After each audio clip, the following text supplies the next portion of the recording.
For selling my ex-wife's dream car after she cheated? Revenge isn't always loud. Sometimes it's a quiet trip to the DMV. 34M, found out my wife, 32F, was cheating in the dumbest way possible. Her side piece accidentally texted me. I can't wait to see you tonight, babe, sparkling heart dot. So I responded, me too. What time? Radio silence. Then, panic mode. She was scrambling, deleting texts, acting like I was crazy. But I had months worth of proof within an hour. Now, my ex was obsessed with her dream car, a 1967 Ford Mustang. I surprised her with it for our anniversary. Dropped 20 grand. She cried when I handed her the keys. Said I was the best husband ever. Yeah, well, apparently I was also her second favorite man. Divorce was ugly, but the car was mine.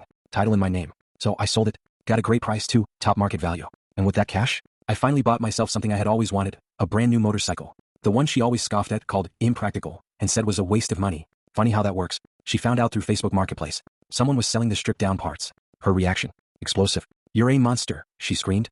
That was my car. You knew how much it meant to me. And I just said, yeah, kinda like how our marriage meant something to me, huh? Click. So Reddit? AITA? Entitled Karen demands my lottery ticket, then loses her mind when I win $50,000. So, let me tell you about the time a random Karen tried to claim my lottery ticket, and then had an absolute meltdown when I won big. Yeah, this actually happened. And I was not ready for the sheer level of audacity I was about to witness. The ticket that belonged to her. It all started when I was at a gas station just grabbing a drink. On a whim I decided, you know what? Let me get a scratch off. Now, I don't play the lottery often, but hey, why not, right? So, I grab a ticket, pay for it, and step to the side to scratch it off. That's when I hear a voice behind me. Karen, whiny tone. Oh, you got one of the good ones. I was gonna buy that one. Me confused. Okay? There's literally an entire rack of them right here. Karen scoffing. No, but that one was calling to me. I just had a feeling it was my lucky ticket. Maybe you should, let me have it? Now at first I laughed, because I thought she was joking. She was not. She just stares at me. Dead serious. Karen, I just think you should let me have it. I've had a really rough year and honestly, you look young. You have time to win later in life. I need this more than you. I just stood there like, lady, it's a freaking scratch off. That was supposed to be mine. So I do what any sane person would do. I say no. I paid for it. Smile. End of discussion. Karen? She's fuming. She crosses her arms, sighs dramatically, and mutters, wow, so selfish. I ignore her, step a few feet away, and start scratching my ticket. And then, I win. Not just a couple bucks. Not $100. Not even $1,000. 50. Freaking. $1,000. Karen sees my reaction, and her eyes go wide. Karen. Oh my god. You won? Me. Still in shock. Yeah. And then, she lost. Mind. Karen screeching. No. That was supposed to be mine. You stole my winnings. And then, get this, she lunges forward like she's gonna snatch it out of my hand. I jump back. The cashier yells, ma'am, you need to leave. And Karen? Oh, she does not leave. Karen.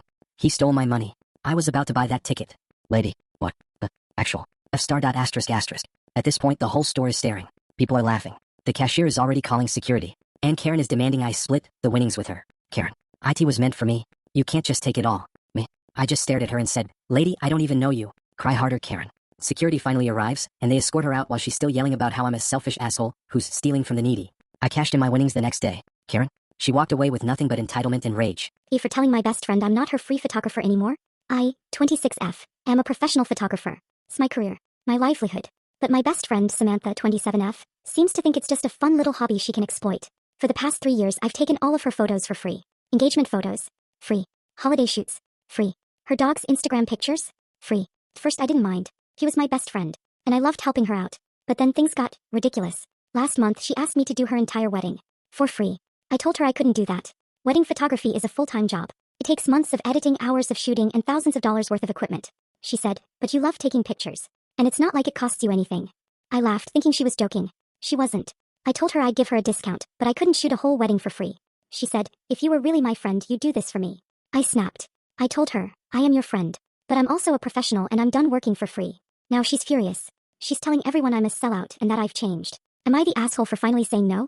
Update, she hired a cheap photographer out of spite. And it backfired horribly. So after weeks of not speaking, Samantha finally reached out. Not to apologize. No. She texted me a photo from her wedding. And I swear to God, it looked like it was shot on a Nokia from 2004. Blurry. Horribly lit. The angle made her look like a cryptid in the woods. And the caption? Hope you're happy. You could have made this beautiful. Ma'am. You paid $200 for a dude you found on Craigslist and now you're mad at me. I left her on read. 2 weeks later she messaged again. Hey, so my wedding photos didn't turn out. Can you maybe edit them? I didn't even respond. Petty, maybe, but satisfying. My boss Absolutely. demanded I work exactly to the job description. So I did, and the entire office collapsed. My boss was a cheap control freak. I work in corporate hell, aka a mid-sized marketing firm that loves to overwork employees without giving them raises. I've been here for 4 years, and in that time, I basically became the backbone of the company. My title, marketing coordinator. What I actually did, event planning, client relations, data analysis, copywriting, IT troubleshooting, HR paperwork, literally everything except piloting the office shuttle. And the worst part, I was still being paid like I just walked in off the street. I finally decided to ask for a raise. And my boss, let's call her Linda, hit me with, "Well, we really appreciate all the extra work you do, but since those tasks aren't technically in your job description, we can't justify a salary increase." "Okay, Linda, so it's like that?" I nodded, smiled, and said, "Oh, so I should only do what's in my official job description then?" She immediately perked up. "Exactly. Just stick to what's written, and we won't have any issues." Oh honey, she thought she had won. I was about to make this her biggest loss yet. The malicious compliance, office chaos mode activated.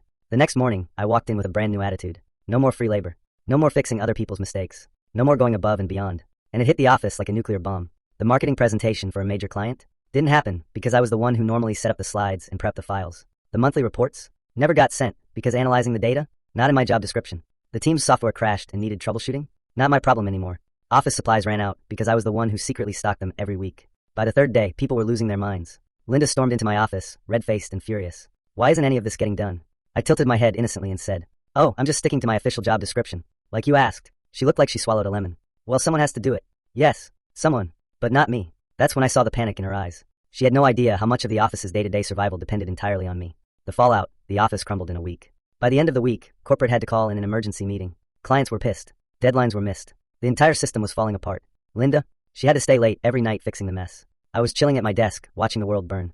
Finally, HR called me in. They offered me a raise, begged me to resume my normal duties, and promised they would adjust my job description to reflect all the work I actually did. Linda, she had to personally apologize. I took the raise, but I also started job hunting immediately, because if they didn't value me before I weaponized my job description, they didn't deserve me at all. 2 months later, I left for a better company with a 40% salary increase. Linda had to train 3 different people to replace me.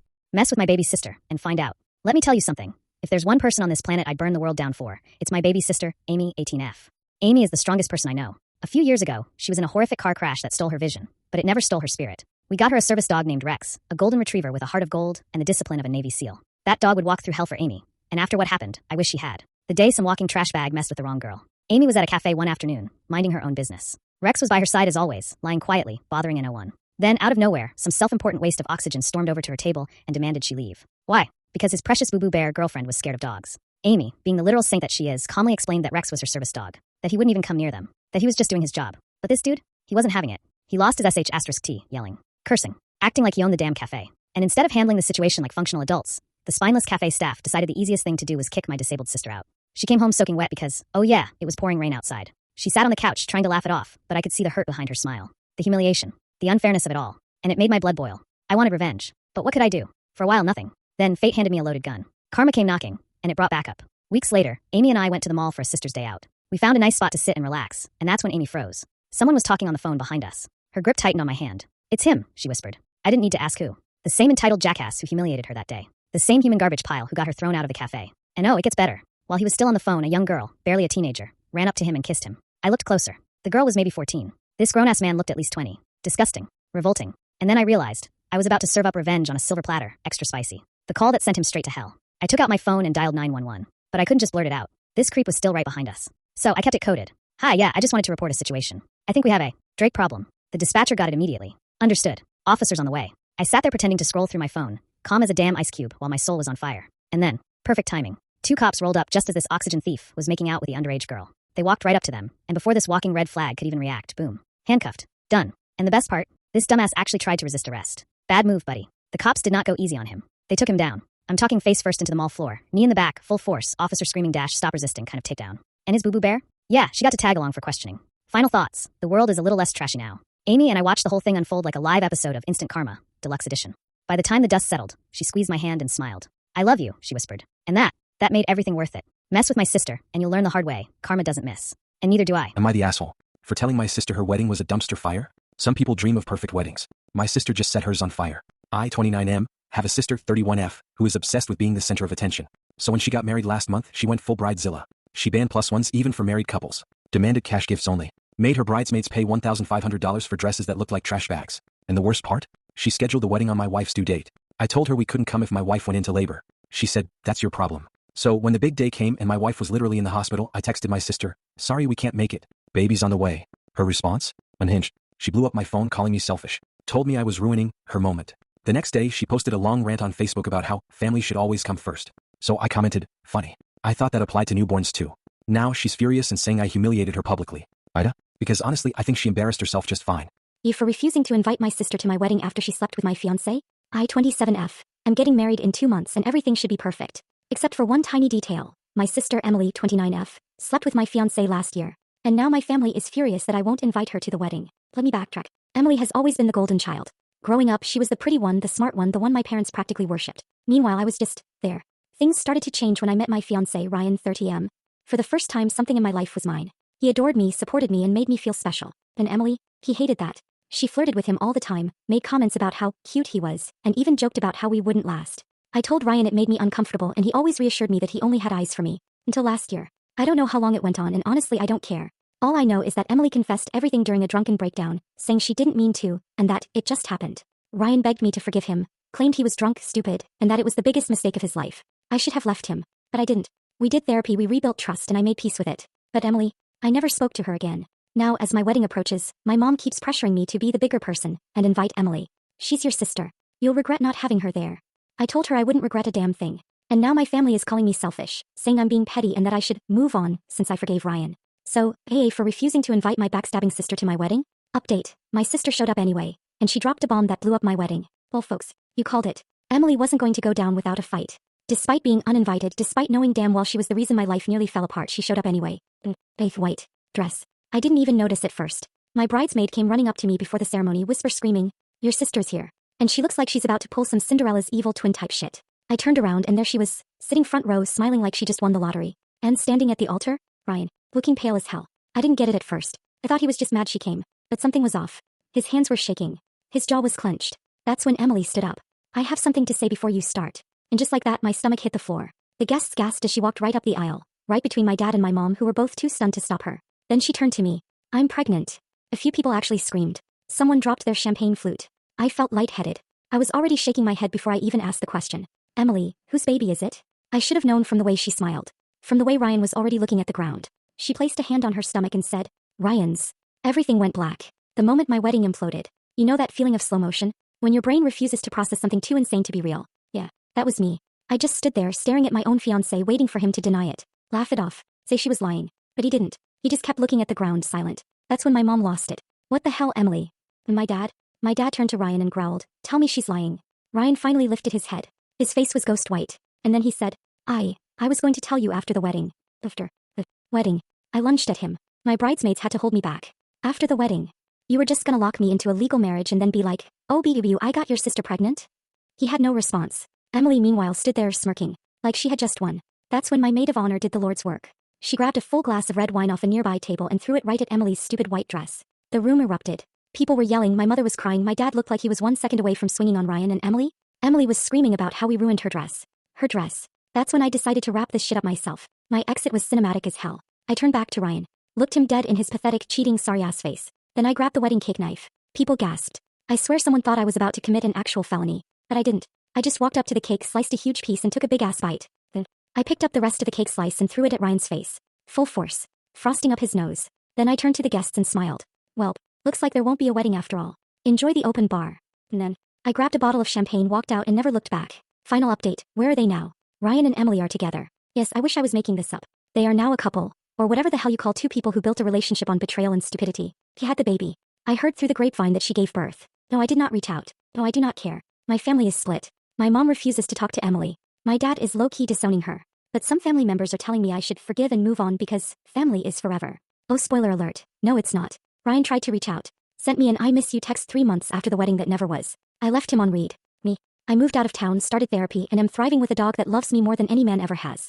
Moral of the story? If someone shows up to your wedding in a white dress, just assume they're either there to ruin your life, or announce they're carrying your fiancé's demon spawn. Okay, hear me out before you judge. I, 26M, have been working at this company for about 3 years. It's not my dream job, but it pays the bills. Or at least, it used to, until my boss decided to screw me over. A few weeks ago, there was some damage at work. Not my fault, just something that happened. Insurance covered it, but my boss, being the greedy that he is, decided to take a chunk out of my paycheck anyway. No warning, no explanation, just a nice little surprise when payday rolled around. When I confronted him, he acted like it was no big deal and said something along the lines of, well, someone has to pay for it.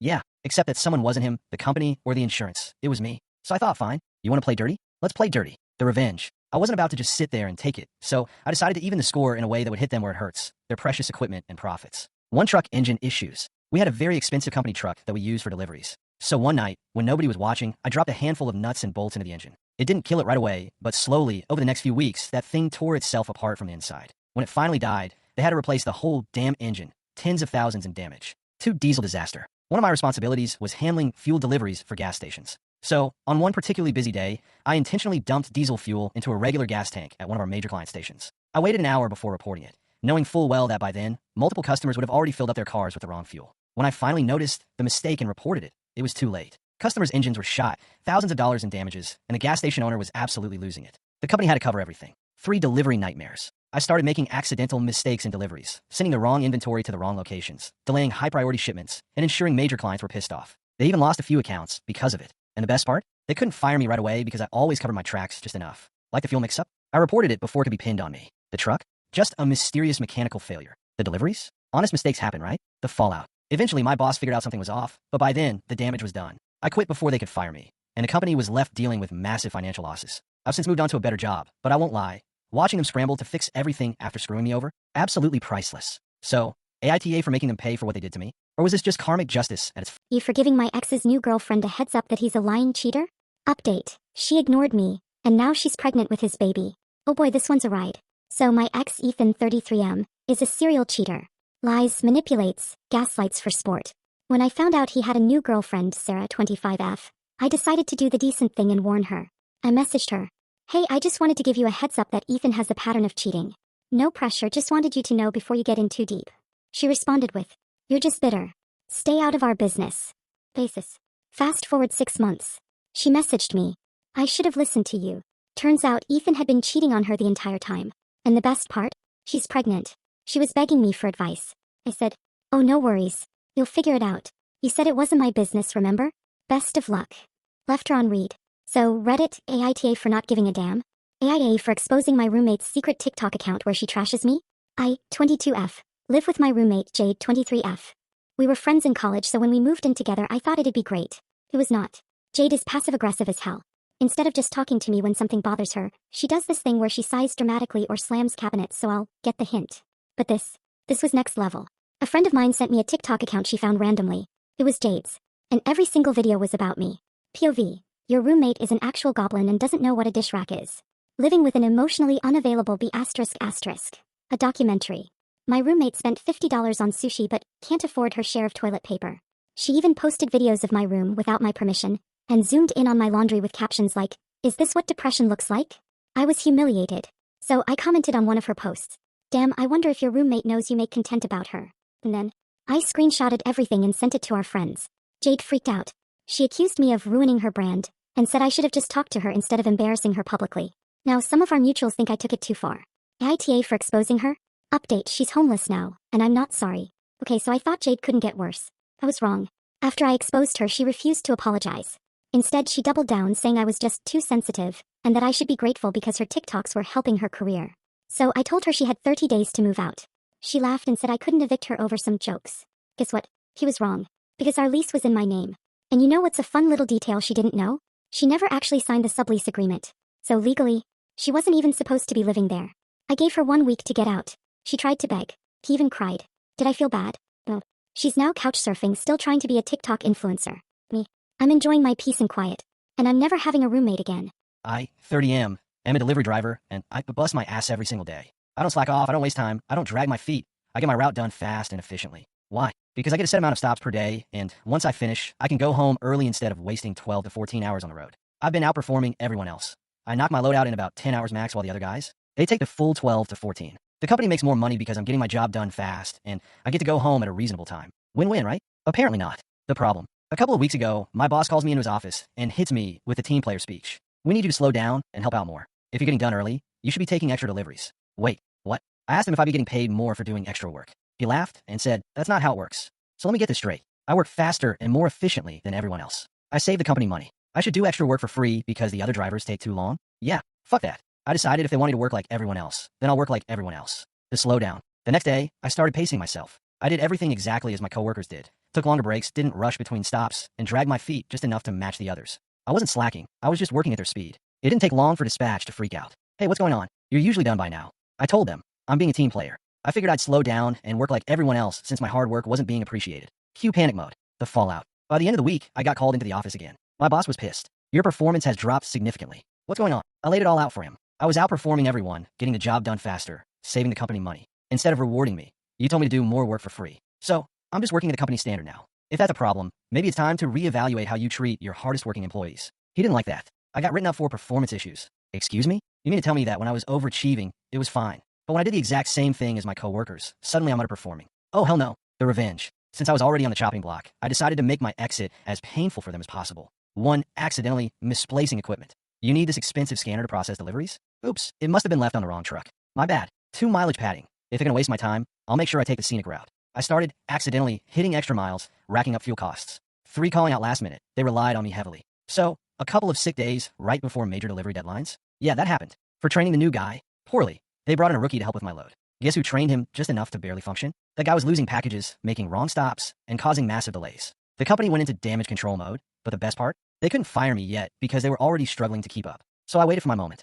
The final blow. A couple of months later, I got a better job offer, better pay, better hours, and a boss who doesn't try to exploit hard work. I walked into my boss's office, handed in my resignation, and gave them 0 notice. Wait, you can't just leave now. We're short-staffed. Not my problem. And just like that, I was out. And so was their best driver. AITA? Look, I don't feel bad. They took advantage of my work ethic and punished me for not wanting to be exploited. I didn't steal. I didn't slack off. I just gave them exactly what they asked for. So Reddit, AITA for giving my employer exactly what they wanted. If you AITA for kicking my brother and his pregnant girlfriend out after they demanded I give up my bedroom. So tell me this, if someone lets you stay at their place for free, do you A. Say thank you and be grateful. B. Respect their home and their space. Or C. Demand they give you the biggest bedroom because your girlfriend is pregnant, and then throw a tantrum when they say no. If you pick C, congratulations. You're my brother. And this is the story of how I kicked his entitled ass out of my house. I offer my home, they demand more. I, 28M, own my own home. I worked my ass off to afford it, and it's nothing fancy, but it's mine. My brother Jake, 25M, and his girlfriend Emma, 22F, recently found out they were expecting. Unexpectedly. They were living in a tiny 1-bedroom apartment, struggling financially, so I did the nice big brother thing and told them, hey, if you need a place to stay while you get on your feet, you can crash here for a few months. For free. I have a 3-bedroom house. I use the master bedroom, and the 2 smaller bedrooms are a guest room and an office. So I set up the guest room for them, made sure they had everything they needed, and hoped they'd be grateful. They were not. The demands start rolling in. Jake and Emma moved in, and immediately started acting like they owned the place. They rearranged furniture without asking. They left dishes everywhere and barely cleaned up after themselves. They hogged the living room like it was theirs and constantly took over the TV. And then, the real bullshit began. One night, Emma drops this little bombshell at dinner. Emma, so when are you moving your stuff out of the master bedroom? Me, huh? Jake, yeah man. Emma's pregnant. She needs more space. It just makes sense that we take the master bedroom while we're here. I literally choked on my drink. Me, you want me to give you my bedroom in my own house? Emma, yeah, I'm carrying a baby. I need the extra room. I just laughed because I genuinely thought they were joking. They were not joking. The explosion, get out of my house. I calmly explained that no, I would not be giving up my bedroom and that they were lucky I was letting them stay at all. But oh no, that wasn't enough. Jake lost his shit. Jake, you're so fucking selfish. You're my brother, and we're about to have a baby. You can't even make a tiny sacrifice for us? Me, a tiny sacrifice? Bro, I'm already letting you live here for free. Emma, but the guest room is small, and I need comfort. You have no idea how hard pregnancy is. At this point, I'm done. Me, you know what? If the guest room isn't good enough for you, then maybe you should find somewhere else to stay. Jake, are you serious? You're kicking out your own family? Over a bedroom? Me. No, I'm kicking you out because you're entitled as hell. Pack your shit. They tried guilt-tripping me, but I wasn't budging. They left that night and went to Emma's mom's place. The fallout. Now the family's mad at me? Of course, now my family is blowing up my phone. My mom is saying I should have been more accommodating since they're bringing a new life into the world. My aunt called me an asshole for abandoning my brother in his time of need. My dad? He just sent a beer emoji and said, proud of you, kid. At least one person gets it. Jake and Emma have been ranting about me on Facebook, saying I threw out a pregnant woman, and that I'm heartless and cruel. But I'm sorry, how is giving them a free place to stay not enough? I let them live in my home, rent-free, and they had the audacity to demand my bedroom? Nah, absolutely the fuck not. So Reddit, AITA for kicking them out after they tried to claim my bedroom? Update, a plot twist I didn't expect. So a couple of days after I posted this, I found out the real reason Emma wanted my bedroom so badly. Turns out, she and Jake were never planning to stay for just a few months. Emma had been telling her friends that they were moving in permanently. And get this, she wanted the master bedroom because she was planning on converting my office into a nursery. Without asking me. I found out because one of Emma's friends saw my post, recognized the story, and sent me screenshots of texts Emma had sent about how excited she was to have a bigger place for the baby. Bro, the level of audacity. So yeah, dodged a bullet. No regrets. No second chances. Jake and Emma are officially blocked. And I'm sleeping real good in my master bedroom. Smiling face with sunglasses. Am I the asshole for calling my brother's fiancée out for lying about her pregnancy at their engagement party? I, 25F, have a strained relationship with my brother, Matt, 30M, and his fiancée, Claire, 27F. Claire has never liked me. She thinks I'm too blunt. But honestly, I just don't deal with bullshit. Which is why, when she faked a pregnancy at her own engagement party, I called her out in front of everyone. So at the party, Claire and Matt did this big announcement. They said they were expecting and everyone lost their minds. Crying. Cheering. My parents practically collapsed from happiness. But something felt off. Because I knew for a fact that Claire had been telling our cousin just last week that she and Matt weren't even trying for kids yet. So I asked her, oh wow, when did you find out? He got weird. Flustered. Said something about a blood test, but refused to say how far along she was. Then I noticed something. He was drinking. And I mean fully sipping champagne like it was water. So I asked her, Wait, aren't you pregnant? Why are you drinking? She went white as a sheet. Matt immediately pulled me aside, hissing about how I was ruining their moment. But it was too late. My mom asked Claire again, "You wouldn't drink if you were pregnant, right?" And Claire, this absolute genius, said, "One drink won't hurt." That's when my dad lost it. Claire broke down and admitted she wasn't actually pregnant. She just thought it would be a nice surprise for the engagement party. The party ended immediately. My mom was crying, my dad was furious, and Matt was pissed at me. He said I was an attention-seeking bitch for ruining their night and that I could have just played along. Now my family is split. Some think I did the right thing, others think I should have stayed quiet. AITA for exposing her fake pregnancy? Update, she's actually pregnant now, but not with my brother's baby. You guys, I can't even believe this shit. Claire went radio silent after the engagement party disaster. Everyone assumed she just needed time after being exposed as a pathological liar. Then 3 weeks later, she announces she's pregnant. Guess what? It's not Matt's. I found out because Matt showed up at my apartment at 2 a.m. drunk off his ass, crying. Turns out, Claire had been cheating on him with one of his groomsmen, and when she realized she was pregnant, she panicked and tried to pin it on Matt. Except Matt got a paternity test. Guess what? Not his baby. The engagement is off. And the cherry on top? The guy she cheated with? Ghosted her. She's been posting sob stories on Facebook about how people are so cruel and how she just wanted a family. I personally am enjoying my popcorn. Am I the asshole for sending my dad a bill for every missed birthday? Some people get a dad. I got a walking ATM who forgot I existed. My 28M father walked out on me when I was 6. No child support. No visits. Just a ghost. Fast forward to my 20s, suddenly he reappears. Acts like he's always been around, throwing out "son," like it doesn't taste foreign in his mouth. Then one day he calls me, says he needs a loan. I laughed, thought he was joking. He wasn't, so I sent him an invoice, itemized, $500 per missed birthday, $1,000 per missed Christmas, $200 per, sorry I was busy excuse, total, $46,000. He flipped, called me ungrateful, said I was being ridiculous. I just told him, you want to act like a father now? Then pay up. AITA? Maybe. But at least I know my worth. Am I the asshole for replacing my cheating wife's wedding dress with a clown costume? You ever get cheated on so bad you start questioning your own sanity? Well, that's me. I, 32M, found out my wife, 30F, had been screwing her gym buddy for the past year. Caught her red-handed, literally walked in on them in our bed. She screamed, cried, said it wasn't what it looked like. Yeah, right. Divorce was inevitable, but she still wanted to keep our perfect wedding, as if I just pretend nothing happened. So I agreed. But I had one small change. Instead of the custom Vera Wang dress she picked out, I swapped it for a clown suit. Yep. Full-on red nose, rainbow wig, polka dot jumpsuit. The day of the wedding she flipped when she saw it. Screaming, crying, threatening to call the cops. I just shrugged and said, well, you already played me for a fool. Thought I'd dress the part. AITA? Maybe. But damn did it feel good. Am I the asshole for reflexively punching my girlfriend after she crossed a boundary?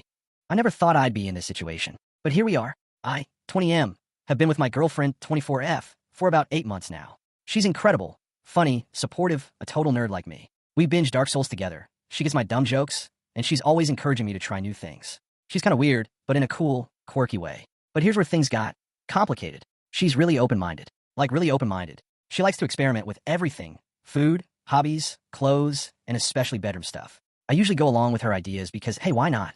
But last week, she brought up something that pushed my limits. She wanted to try pegging. Yeah, I laughed at first, thinking she was joking.